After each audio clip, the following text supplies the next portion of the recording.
Hello, and thank you for attending my presentation today. My name is John Goulter. Throughout this, I will briefly outline the literature and the implications from the previous report this presentation is built on. I will discuss the data gathered from the students and the themes that have emerged. Finally, I will conclude with implications for music educators teaching in multicultural contexts and discuss the limitations and ways forward as this research project ends. Before I start my presentation, I would like to acknowledge the traditional owners of the land that I'm presenting from, which are the Woolgaroof of our people, and it's also surrounded by the Bindal country and people. These First Nations people have taken care of the land for 60,000 years, and I acknowledge their elders past, present and emerging as the holders of knowledge and culture and the future of Indigenous Australia. I would also like to acknowledge the First Nations people that have been essential in the development of this project. Alice Bintaho, Auntie Nerida, Auntie Gladys, Kathy Adams, Patsy Ann Saunders, and Merwes Wilbur. Thank you. This project and this work is only possible because of your time, understanding, patience, and support. Deborah Cheetham described music for First Nations people as music is the way of knowing the world and giving meaning to everything in it. This aligns some way with Kodai's idea of using the mother tongue to teach music, as it contains aspects of culture not found or passed on anywhere else. Throughout this presentation, when I'll refer to students as non-Indigenous or Indigenous, and within the Indigenous category we have Torres Strait Islander students and Aboriginal students. The context this project took place in is an independent Catholic all-girls high school in North Queensland, Australia. It mainly caters to a middle socio-economic class of families, and we currently have 25% attendance of Aboriginal or Torres Strait Islander students in our whole school population. The majority of those students board at the school for the majority of the year. This has major implications for them as they are away from their families, permanent representations and comfortable expressions of their culture and their country. Within this 25%, 75% are Torres Strait Islander and 25% are Aboriginal. While there are some similarities in the surface culture, each island or community has their own specific deep culture, traditions, language and customs which may or may not be shared or understood by neighbouring communities and islands. In my first year at the school, I saw many disengaged Indigenous students in the music classroom. This prompted my research into Indigenous education. The biggest influence in this area came from Chris Sarah, who expresses the view that Indigenous students need positive representation of their own culture to develop their autonomy and engage them successfully in education. His views align with research emerging from the Central Queensland University, which looked at the resilience of Indigenous students. And these both align with the ideas of culturally responsive teaching and curriculum. My main idea was to use Indigenous music to engage my students and support reconciliation within my school. To support this idea of using culturally responsive materials to develop the curriculum and students' engagement, I utilized participatory action research and critical service learning as tools to engage with community groups. These have both been used successfully when non-Indigenous groups have engaged with Indigenous groups in university education. This also falls in line with Sean Wilson's researcher's ceremony thesis, which looks at how relationships are the most important aspect when working with Indigenous community groups. The research must always put the needs and the wants of the community first, not the researcher. The general implications outlined in my preliminary report suggested that researchers develop their cultural competency through musical and non-musical activities with stakeholders and community groups to build trust and rapport.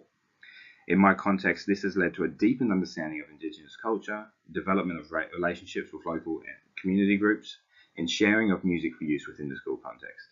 There have been several different factors: sorry business, that's Indigenous funeral process, change of employment and change of some of our Indigenous contexts, residents, which have impacted building these relationships but has not influenced the student data presented today.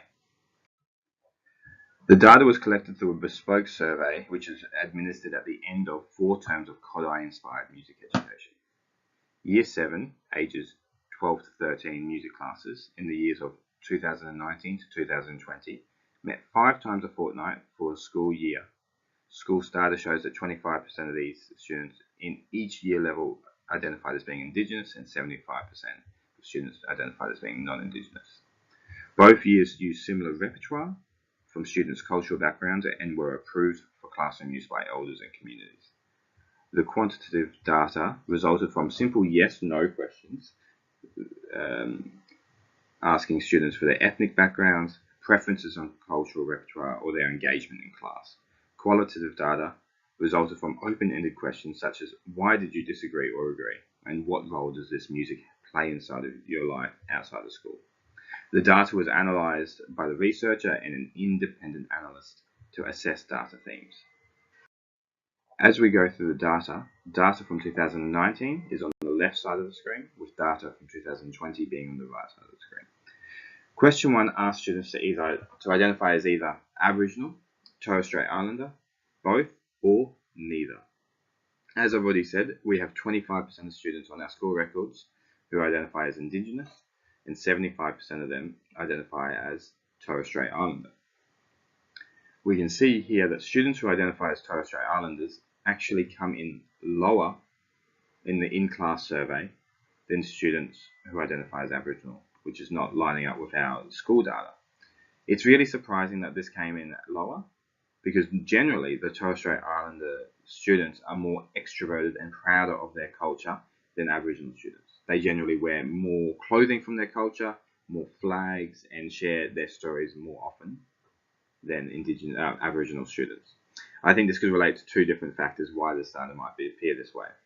Torres Strait Islander students were not able to complete the questionnaire due to lack of access. They forgot their laptop or it wasn't charged, or they were away from class. Some teachers also did forget to administer the test to all the students, and so that would also have an impact on the data. The survey also used formal academic language, which may have been too much or too abstract for students in Year 7 who have English as a second or third language. Question 2 asked students if they enjoyed singing Indigenous Australian music. Generally, there was a positive response, with most students answering yes or sometimes. In 2019, 54% of students answered yes. Indigenous students in 2019 answered 65%, so a higher percentage than everyone together.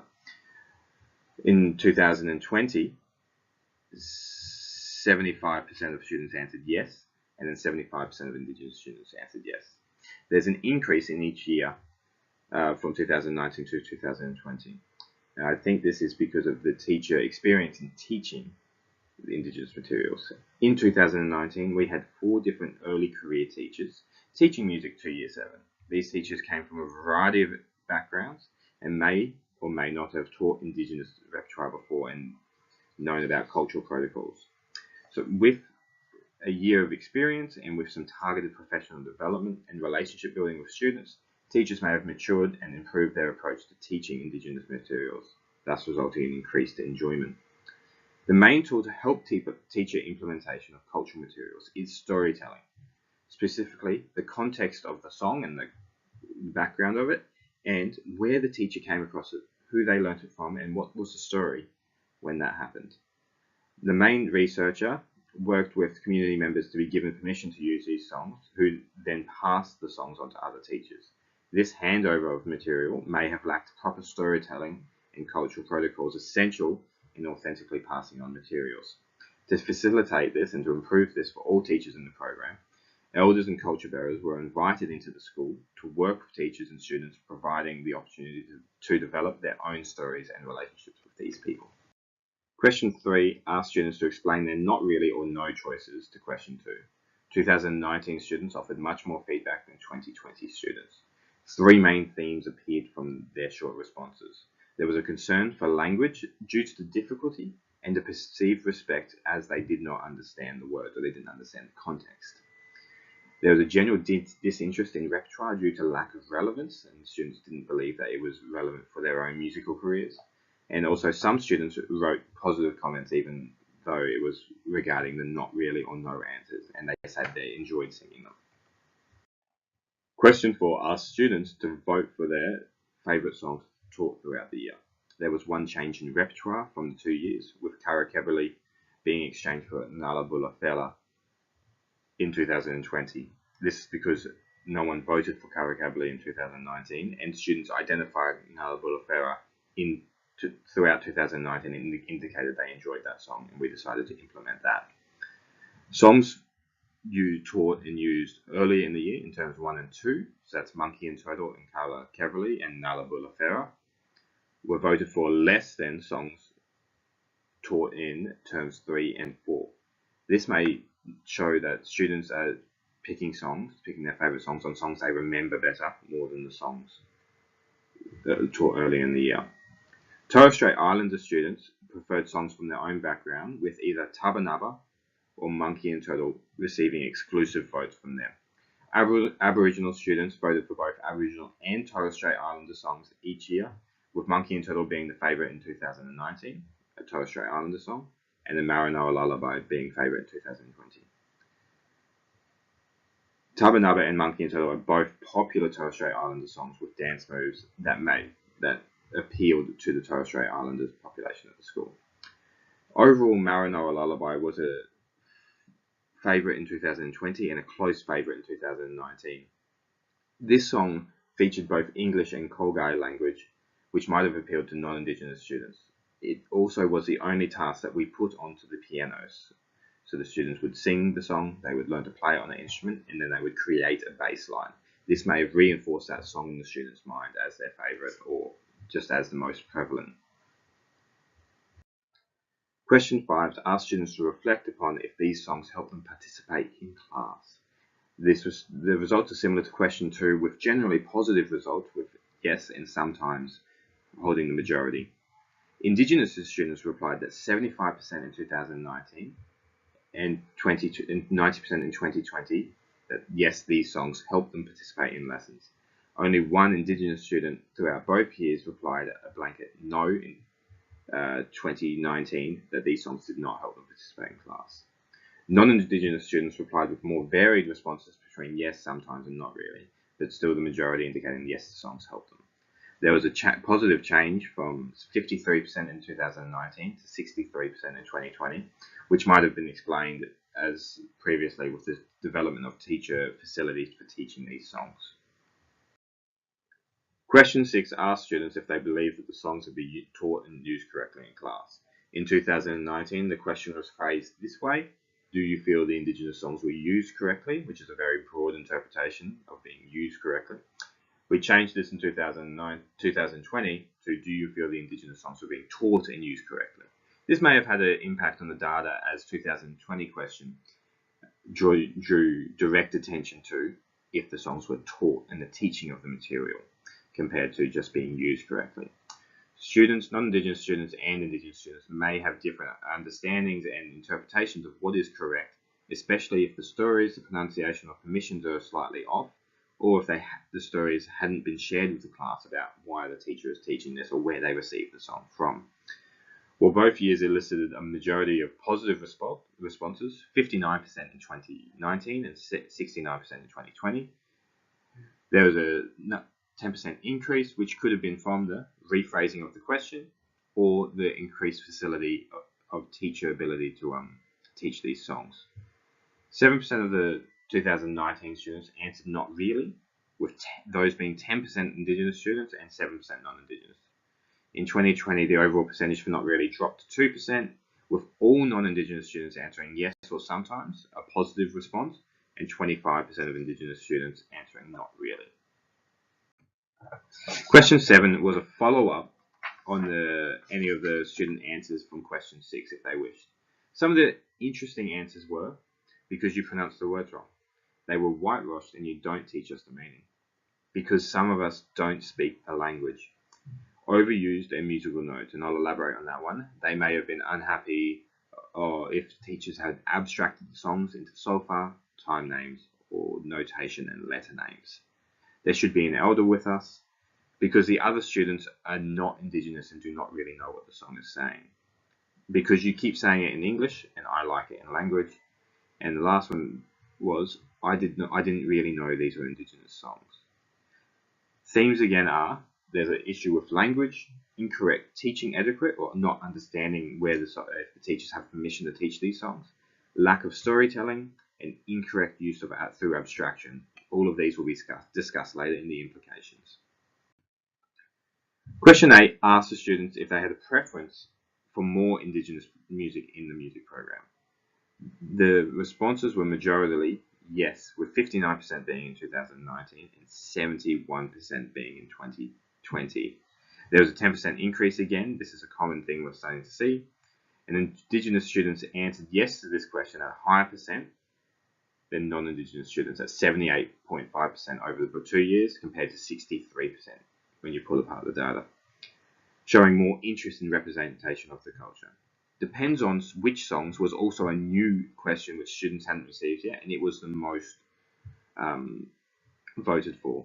It would have been interesting to see if that depends on which songs was removed and it was a clear yes, no, or no opinion. Because students always think that maybe they get a choice in the songs and maybe they have a different interpretation of what Indigenous songs are compared to what they really are. Question 9 asks for an explanation of their answers to question 8, especially if they answered no or depends on which songs. The students who answered yes also appear to have answered these questions, so there's a mix of student responses in this question. Answers from this question included, because I'd like to see other songs from other cultures included in the music program. I don't mind, but I dislike singing since I feel like I'm disrespecting the culture. Some songs are nice to learn, but some are a bit hard.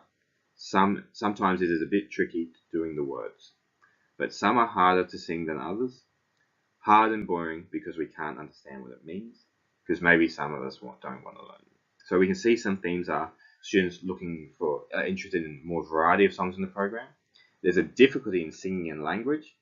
There's a lack of desire to learn different songs, and there's a perceived disrespect when singing in language.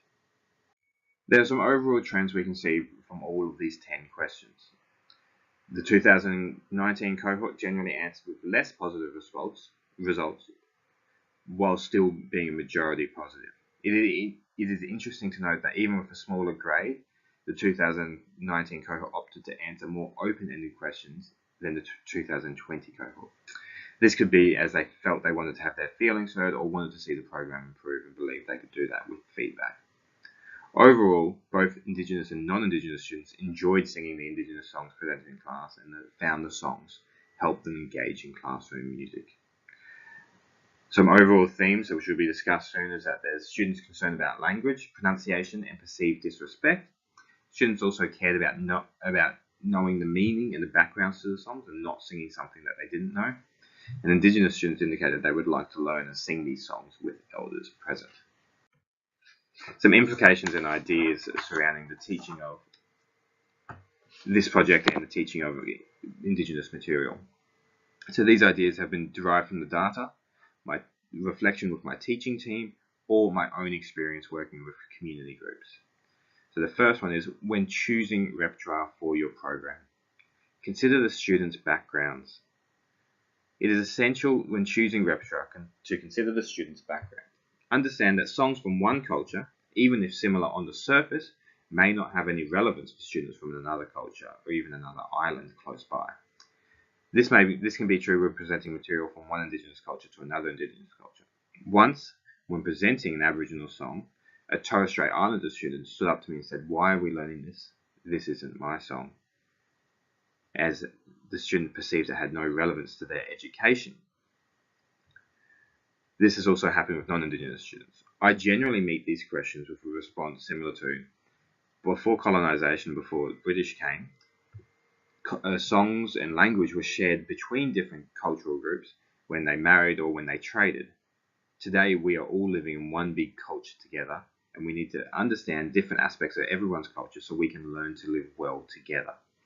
Well, this is a nice answer, and the students generally respond well to it. it is good to, and it's essential to consider the background of your student and maybe attempt to cater your repertoire choices to them.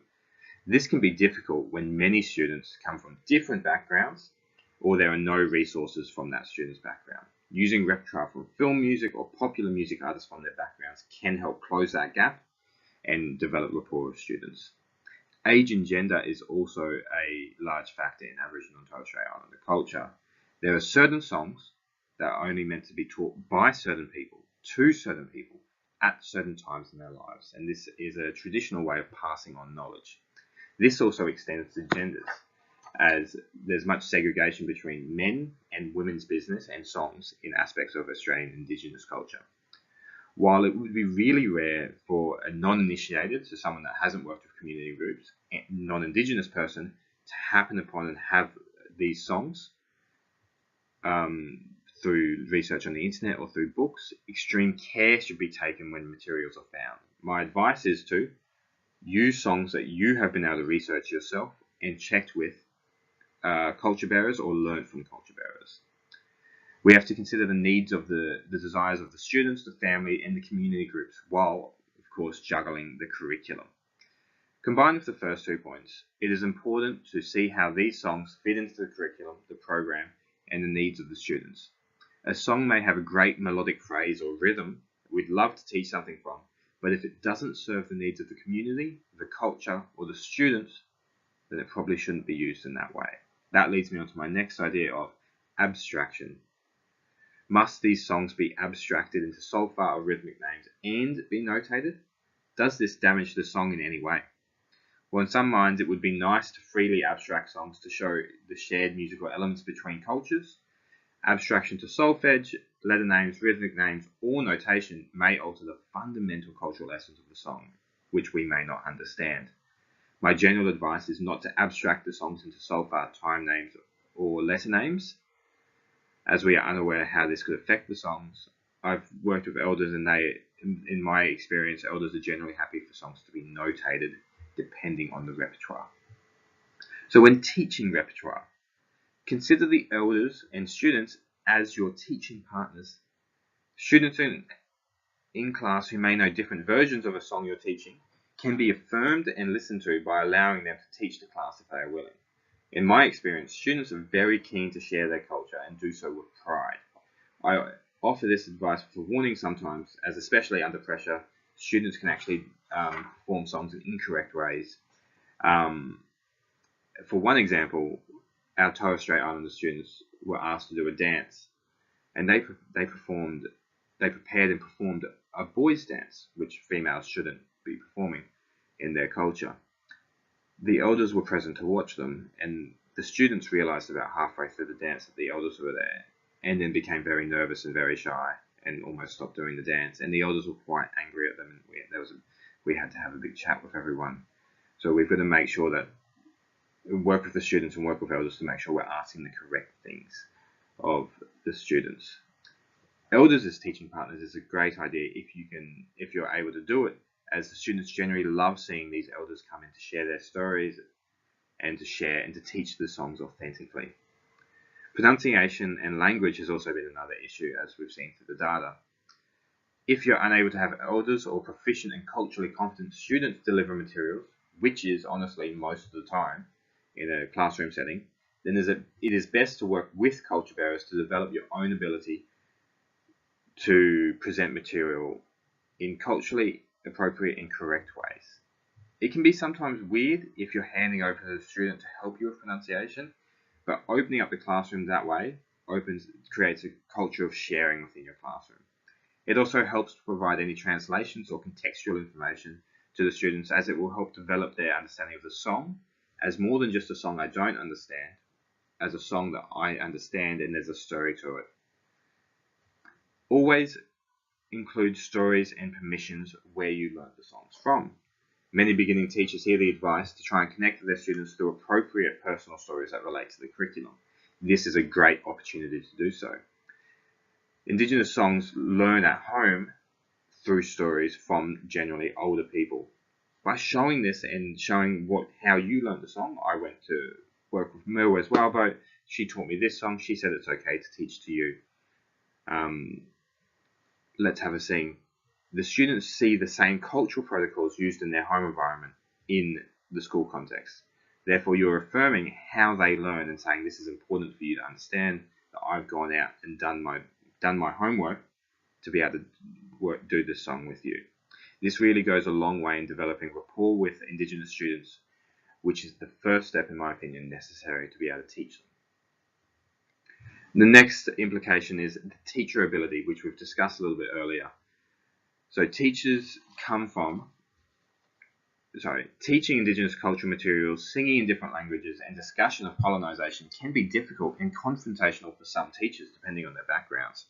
It is important to provide professional development from culture bearers to improve teacher knowledge of Indigenous music culture and their ability to teach Indigenous students through direct experience with culture bearers. Peer training sessions can also be helpful to help teachers develop their understanding and a singing-based approach and its benefits, but the best thing is to get the culture bearers and the elders in to work with the teachers. The last implication, this is less of an implication but more of an overarching idea that's happened that I've seen, which isn't necessarily represented through the data, is that as you implement these songs in your program, there will be a development and a change in the school culture. In my context, through doing this, students have started to more freely share songs they might want to do, or share songs and dances they want to do in assembly. We now have a cultural dance group for Aboriginal and Torres Strait Islander groups, which is something we couldn't have dreamed of about 4 years ago.